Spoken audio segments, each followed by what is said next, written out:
প্রতিদিন রেল দুর্ঘটনার খবর। তুমি আজকাল ট্রেনে যাতায়াত করো না তেমন। আগে স্টেশনে গিয়ে দাঁড়িয়ে থাকতাম দীর্ঘক্ষণ। তুমি আসবে, কোনো মতে মুখে কিছু দিয়েই পড়াতে যাবে রুনুদিদের বাড়ি। সেসব দিন তেমন মনে পড়ে না আমার। রুনুদিও একসময় অপেক্ষা করতো স্টেশনের রাস্তায়। এখন রুনুদি আর কোথাও কারোর জন্য অপেক্ষা করে না। ওর বোন ভিড় ট্রেনে উঠতে পারতো না। একদিন তোমাকে বলেছিল ওকে বাড়ি ফেরার রাস্তাটা চিনিয়ে দিতে। একই কম্পার্টমেন্টে উঠেছিল তোমার সঙ্গে। বাড়ি ফিরে বলেছিলে আমায়। হাত পা নাড়ানোর জায়গা ছিল না জানো। তারপর একদিন কি যেন কথা উঠতে রুনুদির বোন বলেছিল, ভিড় ট্রেনে তো আমার বেশ লাগে, হুমড়ি খেয়ে পড়ার ভয় নেই। এত বিশ্রীভাবে কেউ হাসে। রুনুদির বোন এখন ফাঁকা ট্রেন না পেলে ওঠেই না। ঘুম ভাঙতেই বন্ধ করে রাখি সব। এক চিলতে রোদ্দুর জেলে কখন যে তুমি ভাত চাপিয়েছ খেয়াল করিনি। আজ বোধহয় বৃহস্পতিবার না? অতিরিক্ত কোলাহলে দম বন্ধ হয়ে আসে। প্রতিদিন যেসব পাখি এক ঝাঁকে বাড়ি ফেরে তাদের মধ্যে একটা অন্তমিল আছে নিশ্চয়। নয়তো ওভাবে সমান ছন্দে নিয়মাবলী কোথায় শিখল ওরা? এক ঝাঁক দেখতে ভালো লাগে, হতে ইচ্ছে হয় না। দুজন মিলেও এক ঝাঁকে ঘরে ফেরা যেত, যায়। প্রতিশ্রুতি বিষয়টাকে ক্যানভাস করতে বললে কি রং দেবে তুমি? আমি কোনো রঙই দেব না। সাদা হয়ে থেকে যাওয়া রহস্যে ব্যক্তিগত রাখা থাকবে আমাদের নিজস্ব একটা রামধনু। কেন জানি না, আমার মনে হয় প্রতিবার আমাদের দেখা হলে গভীর জঙ্গলের ভিতর একটা প্রাচীন ক্যানভাসে ফিনিশিং টাচ দিল কেউ। এইমাত্র রুনুদির বোন সেবার জঙ্গলে হারিয়ে গেল। সে কি ঝক্কি, তোমার কিছুই মনে থাকে না। অবশ্য থাকার তো কথা নয়। ডুয়ার্সের টিকিট কাটছি, যাবে? চশমাটা কখনো ভুলে যাই না আমি, ভুলতে পারি না। ওটা আমার অপরিহার্য। ঋণাত্মক দৃষ্টি বিভ্রমে তোমাকেও এসে দাঁড়াতে হবে আমার ফোকাস দূরত্ব মেপে। সামনের রাস্তাটা কোন অবধি গেছে? পথে কোনো ধান জমি পড়বে কিনা জানতে বড্ড ভয় পেয়ে যাচ্ছ। অহেতুক পেও না। এখনো কেউ কেউ স্বপ্ন দেখে। স্বপ্ন দেখতে দেখতে তুমিও একদিন ধরে ফেলবে ছাতিম ফুলের গন্ধ।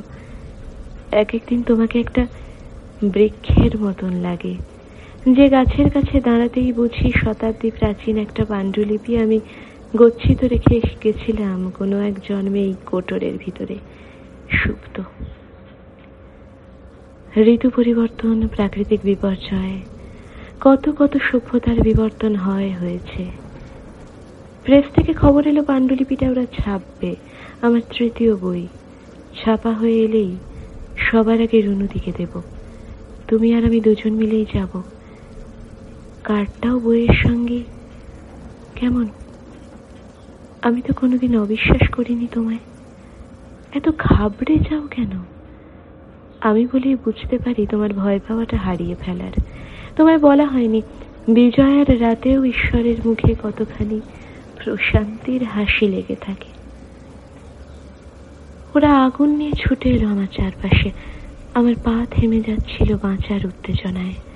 ভীষণ অন্ধকার, আমার ভয় হয়। তুমি জানতে আমার ভয় হয় অন্ধকারে। তারপরে ওরা সরেনি। আমি ক্ষেতের পর ক্ষেত পেরোলাম আলপথ ধরে।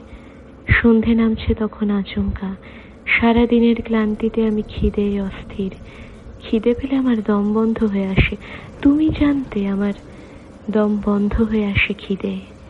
ক্রমাগত ওরা তেড়ে আসছিল। একটা ব্যাপ্ত মাঠ পেরোতে গিয়ে আমি ঘাসের উপর হোঁচট খেলাম। ঘাস থেকে রক্ত পড়ছে। যে কোনো রক্তে আমার বিচ্ছেদের কথা মনে পড়ে। তুমি জানতে আমার বিচ্ছেদের কথা মনে পড়ে রক্তে। ওরা আগুন নিয়ে আছড়ে পড়লো জানো। হুড়মুড়িয়ে তলিয়ে গেলাম ওদের ভিড়ে।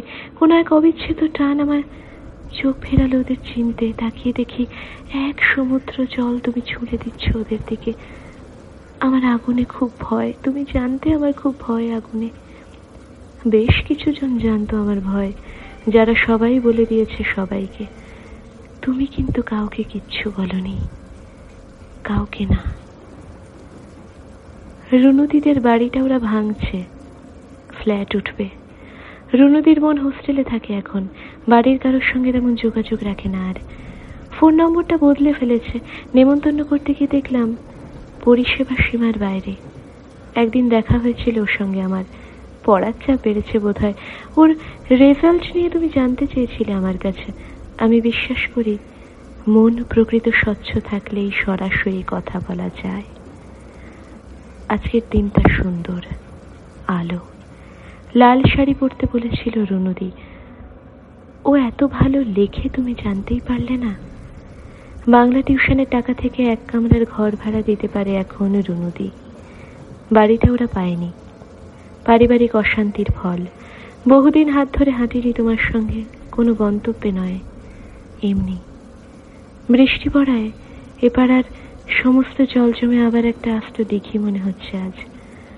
রুনুদিদের বাড়ি ভাঙার শব্দে বিকেল অব্দি টেকা দেয় এখন। 2 বাক্স মিষ্টি নিয়ে দেখলাম রুনুদি বাড়িতে নেই। বাড়িওয়ালার থেকে জানা গেল রুনুদি আর আসবে না।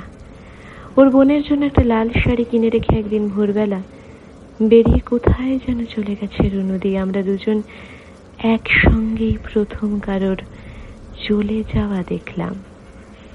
আর যে চলে গেল সে আপ্রাণ চেষ্টা করেছে যাতে যে কোনো চলে যাওয়াই আমরা একসঙ্গে দেখি।